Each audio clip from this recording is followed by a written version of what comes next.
Hello students, आज अम्ल, क्षार और लवण में हम पढ़ेंगे अम्लों के गुण। मैंने इससे पहले आपको अम्ल और क्षार लवण में इसके अम्ल क्या होते हैं, एसिड किसे कहते हैं और इनके प्रकार कितने होते हैं और इनके प्रकार में क्या किस तरह से इनके प्रकार की क्या कार्य होते हैं वो मैंने आपको बताया था। तो आज हम पढ़ेंगे अम्लों के गुण। अम्लों के गुण इस प्रकार हैं। सबसे पहले देखेंगे इनका स्वाद कैसे होता है। ये सबसे पहले मैंने आपको डेफिनेशन में पढ़ाया था कि इन अम्लों का जो स्वाद होता है, उनके विलयन का स्वाद जो होता है वो खट्टा होता है। ठीक है, एसिड जो होते हैं वो स्वाद में खट्टे होते हैं। इनकी संक्षारक प्रकृति कैसी होती है, सेकेंड पॉइंट है।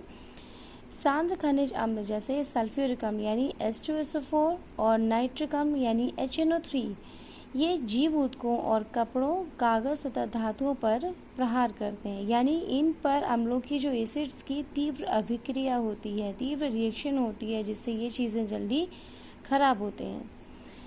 और जो प्रकृति प्रदत्त अम्ल जो होते हैं वो धातुओं के साथ धीमी गति से अभिक्रिया करते हैं, यानी विषैले यौगिक बनाते हैं। जो भी चीज़ होती है, जैसे कि हमारे खट्टे फल हैं, दही है ना, तो इनको अगर हम तांबे या शीशे यानी जस्ते कॉपर के बने बर्तनों में रख दिया जाए तो ये जो फल होते हैं वो विषाक्त हो जाते हैं, यानी विषैले यौगिक बनाते हैं। इसलिए ऐसे बर्तनों में ऐसे खट्टे फलों को या खट्टी चीज़ों को, पदार्थों को नहीं रखना चाहिए। नेक्स्ट है सूचकों पर अभिक्रिया। सूचक एक ऐसा पदार्थ है जो अम्लीय तथा क्षारकीय माध्यमों में से विभिन्न रंग देता है। जैसे से आपको मैंने बताया था, लिटमस पेपर को जो नीले लिटमस पेपर को लाल कर देता है। ऐसे देखें कि लिटमस, मैथिल ऑरेंज, फिनोल्फथलीन आदि कुछ समानता प्रयोग में आने वाले सूचक हैं।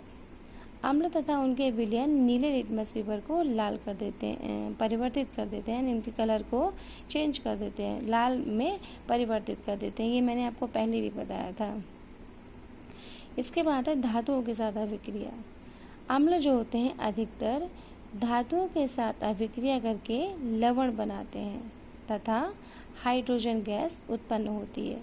जब ये धातुओं के साथ अभिक्रिया करते हैं, एसिड जो होती है वो धातुओं के साथ अभिक्रिया करते हैं तो लवण बनाते हैं और हाइड्रोजन गैस यानी H2 गैस जो है वो उत्पन्न होती है।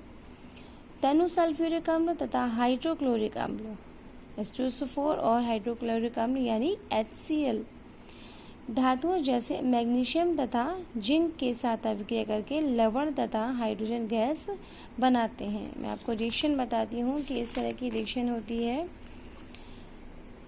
मैग्नीशियम क्या है, magnesium H2SO4 Mg plus H2SO4 यानी सल्फ्यूरिक अम्ल। ये रिएक्शंस के बाद बना है MgSO4 यानी मैग्नीशियम सल्फेट, और ये जैसे मैंने आपको बताया था हाइड्रोजन गैस निकलती है। इसी तरह से Zn जिंक और H2SO4 इसकी रिएक्शन होने के बाद बनता है जिंक सल्फेट यानी ZnSO4 और हाइड्रोजन गैस निकल जाती है। इसी तरह से हाइड्रोक्लोरिक अम्ल के साथ मैग्नीशियम की क्रिया होती है तो MgCl2 यानी मैग्नीशियम क्लोराइड और प्लस हाइड्रोजन गैस निकलती है। इसी तरह से Zn प्लस हाइड्रोक्लोरिक अम्ल HCl के साथ क्रिया होती है तो ZnCl2 यानी जिंक क्लोराइड और हाइड्रोजन गैस निकलती है। इसी तरह से ये रिएक्शंस जो हैं हाइड्रोक्लोरिक अम्ल और सल्फ्यूरिक अम्ल के साथ क्रिया होती है, उसके बाद उसी तरह से एक उत्पाद बनता है। अतः उत्कृष्ट और कम क्रियाशील धातुएं जैसे तांबा, चांदी और सोना अम्लों से हाइड्रोजन विस्थापित नहीं करते। इसके बाद है धात्विक ऑक्साइडों के साथ अभिक्रिया। अम्ल जो है धात्विक ऑक्साइडों के साथ अभिक्रिया करके भी लवण और जल देते हैं।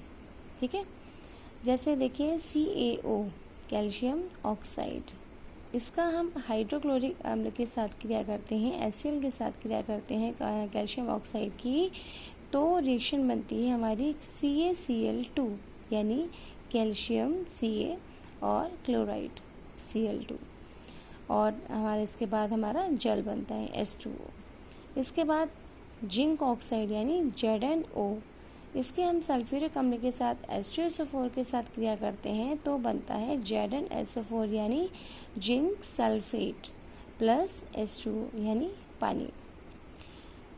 ये रिएक्शन है हमारी धात्विक ऑक्साइडों के साथ अभिक्रिया है। इसके बाद आता है अम्लों का विलयन रूप। सभी अम्ल जलीय विलयन में स्वतंत्र हाइड्रोनियम आयन विमुक्त करते हैं। प्रबल अम्ल विलयन में पूर्णतः विघटित हो जाते हैं। जैसे HCl प्लस H2, हाइड्रोक्लोरिक अम्ल जो है वो जल के साथ क्रिया करेगा, तो जैसे दिया हाइड्रोनियम आयन देते हैं तो H3O ये आयन हो गया पॉजिटिव आयन और क्लोराइड हमारा नेगेटिव आयन में परिवर्तित हो जाता है। इसी तरह से एसिटिक अम्ल CH3COH प्लस जल के साथ क्रिया करेगा तो बनेगा हाइड्रोनियम आयन बनेगा और एसिटेट आयन बनेगा CH3COO। इसके बाद रिएक्शन है कार्बोनेट तथा हाइड्रोजन कार्बोनेट के साथ अभिक्रिया। इसमें क्या है कि अम्ल कार्बोनेट और हाइड्रोजन कार्बोनेट को अपघटित करके लवण तथा कार्बन डाइऑक्साइड गैस देते हैं। ठीक है बच्चों, अम्ल कार्बोनेट और हाइड्रोजन कार्बोनेट को अपघटित करके लवण तथा कार्बन डाइऑक्साइड गैस देते हैं। एग्जाम्पल देखेंगे, सोडियम कार्बोनेट क्या है Na2CO3 तथा कैल्शियम कार्बोनेट यानी CaCO3। ये HCl हाइड्रोक्लोरिक अम्ल तथा सल्फ्यूरिक अम्ल यानी H2SO4 के साथ अभिक्रिया करके लवण और कार्बन डाइऑक्साइड गैस देते हैं। रिएक्शन से बताती हूँ मैं आपको। Na2CO3 यानी सोडियम कार्बोनेट प्लस H2HCl यानी हाइड्रोक्लोरिक अम्ल के साथ रिएक्शन होगी तो बनेगा 2NaCl यानी सोडियम क्लोराइड और जल, पानी और कार्बन डाइऑक्साइड गैस। इसके बाद कैल्शियम कार्बोनेट CaCO3 ये सल्फ्यूरिक अम्ल H2SO4 के साथ क्रिया करेगा तो बनेगा CaSO4 यानी CaSO4 का मतलब कैल्शियम सल्फेट और जल और कार्बन डाइऑक्साइड। जिस तरह से मैंने आपको बताया है कि लवण और कार्बन डाइऑक्साइड देते हैं और एक उत्पाद बनता है, उसी तरह से ही रिएक्शन आपको बताई गई है। इसके बाद आते हैं इनके यूजेस। अम्ल के उपयोग क्या है देखिए, हाइड्रोक्लोरिक अम्ल तथा नाइट्रिक अम्ल यानी HCl अम्ल और HNO3 तथा सल्फ्यूरिक अम्ल यानी H2SO4 क्या होते हैं, ये व्यावसायिक दृष्टि से अत्यंत महत्वपूर्ण भी होते हैं। इनका व्यावसायिक रूप में भी बहुत उपयोग होता है अम्लों का। इनके उपयोग निम्नलिखित हैं, जैसे मैं आपको बताती हूँ। सबसे पहला है हाइड्रोक्लोरिक अम्ल का उपयोग क्या है, यानी HCl का उपयोग क्या है। ये हाइड्रोक्लोरिक अम्ल जो होते हैं क्लोराइड तथा क्लोरीन गैस बनाने में उपयोग किए जाते हैं। इनमें क्या है कि कलई से पहले जब पेंट होता है तो उसमें लोहे की चादरों को लोहे की जो बड़ी चादरें होती हैं उनको साफ करने के लिए हाइड्रोक्लोरिक अम्ल का यूज़ किया जाता है। इनका वस्त्र उद्योग में भी, कपड़ा रंगने के लिए भी इनका यूज़ किया जाता है। ये हैं हाइड्रोक्लोरिक अम्ल के उपयोग। उसके बाद आते हैं HNO3 यानी नाइट्रिक अम्ल के उपयोग। इसमें क्या है कि इनका उपयोग उर्वरक, विस्फोटक रंग तथा औषधि बनाने के लिए HNO3 यानी नाइट्रिक अम्ल का यूज़ किया जाता है। इसके बाद है इनका यूज़ है नाइट्रिक अम्ल का सोने तथा चांदी के शोधन में। इनका उपयोग HNO3 का नाइट्रिक अम्ल का सोने तथा चांदी के शोधन में भी किया जाता है।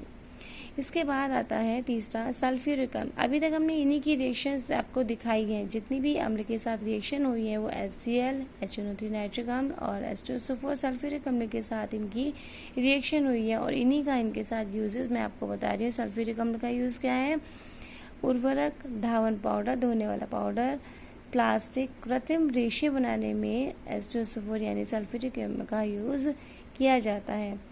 पेट्रोलियम उद्योग में के शोधन में भी इनका उपयोग किया जाता है और लेड की जो बैटरियां होती हैं इसमें लेड बैटरियों में भी इनका उपयोग किया जाता है H2SO4 का।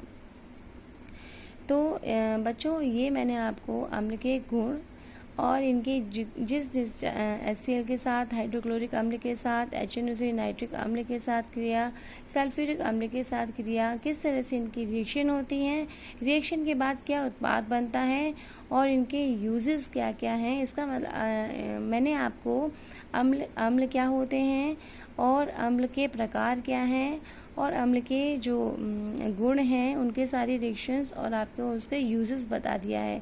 मतलब यह अम्ल का जो टॉपिक है आपका पूरा कंप्लीट हो चुका है। अगर आपको इसमें कोई कंफ्यूजन है या कोई दिक्कत आती है तो आप मुझे कमेंट बॉक्स में करके आप ज़रूर पूछेंगे और इस वीडियो को ज़रूर लाइक करेंगे। ओके।